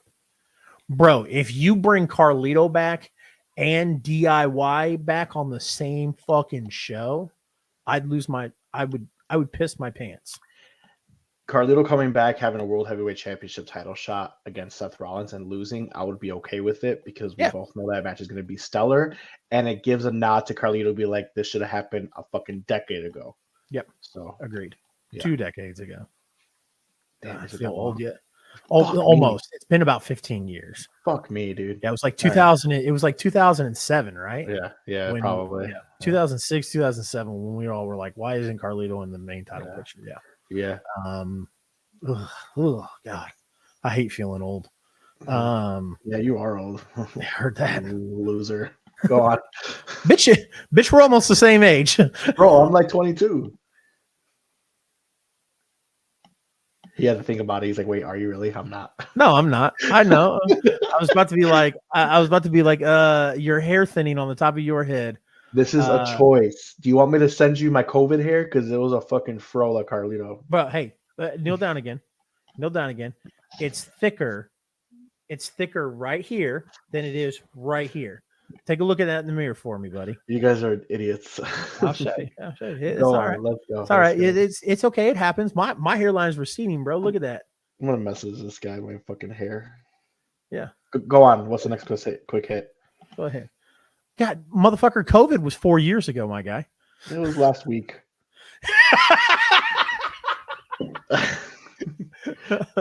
All right. I just sent you a picture. You can look at it later. Bad booking of the week. I hate picking on the little guy, but we're gonna go Scott D'Amore and what is it? PCO getting booked against Bully Ray and Macklin. Yes. Yeah, Macklin at Slammiversary. Yes. Huge shout out to Steve Macklin. For Steve maybe I've said this a couple of times on the show, but for Steve Macklin to do what he did, being in the shitty situation that he was in NXT, to come to Impact and prove that he could be a star. I'm very, very happy with him. But my bad booking of the week is to WWE and their lack of creativity with their main championships. It's ridiculous. It's absolutely uncalled for. Solid bad booking. Yep. Great show. We're gonna close out a little under 2 hours. I think, God, dude, we covered everything just about. The Bloodline. We even did a 5-round favorite dads in pro wrestling. And we all know who won that one, guys. No. Collision. We broke down Collision. We broke down Money in the Bank, Forbidden Door, all kinds of stuff. So great episode. Appreciate everybody joining. Appreciate everybody hitting the like buttons, hitting the share buttons, all that stuff that you guys did. Like I said, it helps with the algorithm, helps get us out there. Come join us just about every Sunday night. I think the new start time will be 9:30 Central Time, 10:30 Eastern Time from now on. Wanted to push for 9/10, but Mark is a night owl, so he can't function when the sun is up because he's still sleeping in his coffin. So because my wife makes me watch a show with her till fucking 9 o'clock. I know, don't you hate that when your wife makes you watch TV? It's such bullshit. Do you guys want to know what the fuck I'm watching? God, it's probably something really horrible like True Blood or no, it's even worse. I wish it was True Blood. 90 Day Fiance. Oh yeah. God. So at least you don't have to watch Naked and Afraid all the fucking time. Dude, yeah.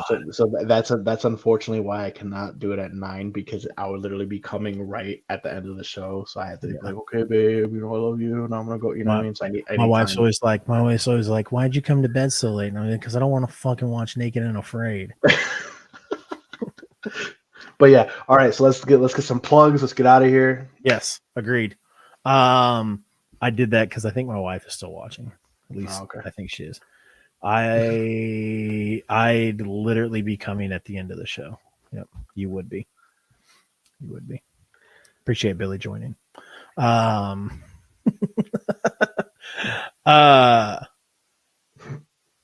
right. All right, guys. Any current ventures you're doing? I actually am. This week on Thursday, I will be on a podcast talking about wrestling cards. The podcast is called Jelly Cards. They're on all social media, jelly_cards. You can go ahead and follow them. While we were recording the podcast, I will actually be live on TikTok while doing so. So it will be this Thursday. It will be in the morning, just because my schedule sucks. So it'll be at 11 a.m. Jelly Cards podcast. We're going to be talking about the world of pro wrestling and the card game, the sports card collecting. All right. Nice. Other than that, go follow me on social media, Pro Wrestling Kingpin. Let's build up my YouTube, guys. Help me out. Twitter as well. Absolutely. I'm still doing the same thing, guys. Same place. The fuck? The fuck?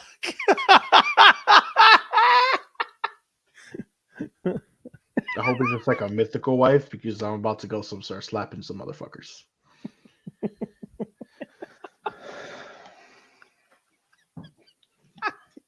I fucking can't with this.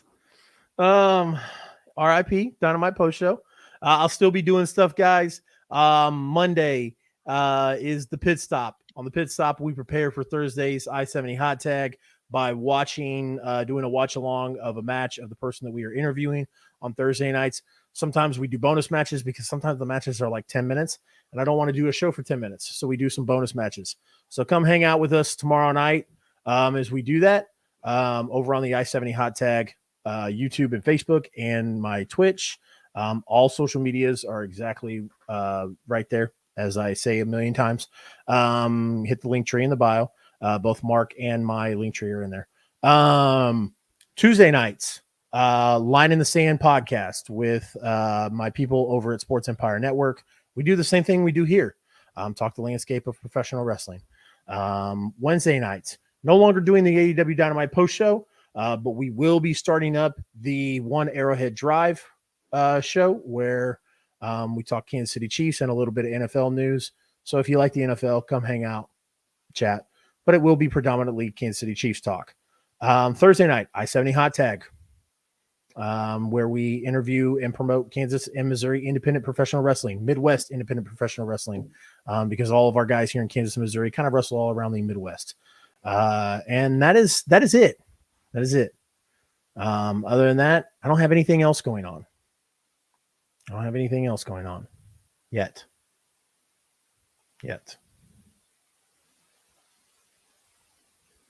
Anything else, Mark?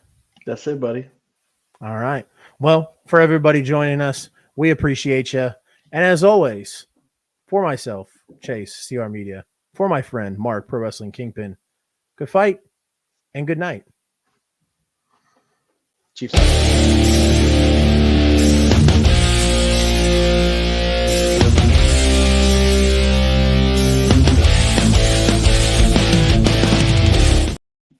I'd be mad too if I drafted Mitchell Trubisky over Patrick Mahomes.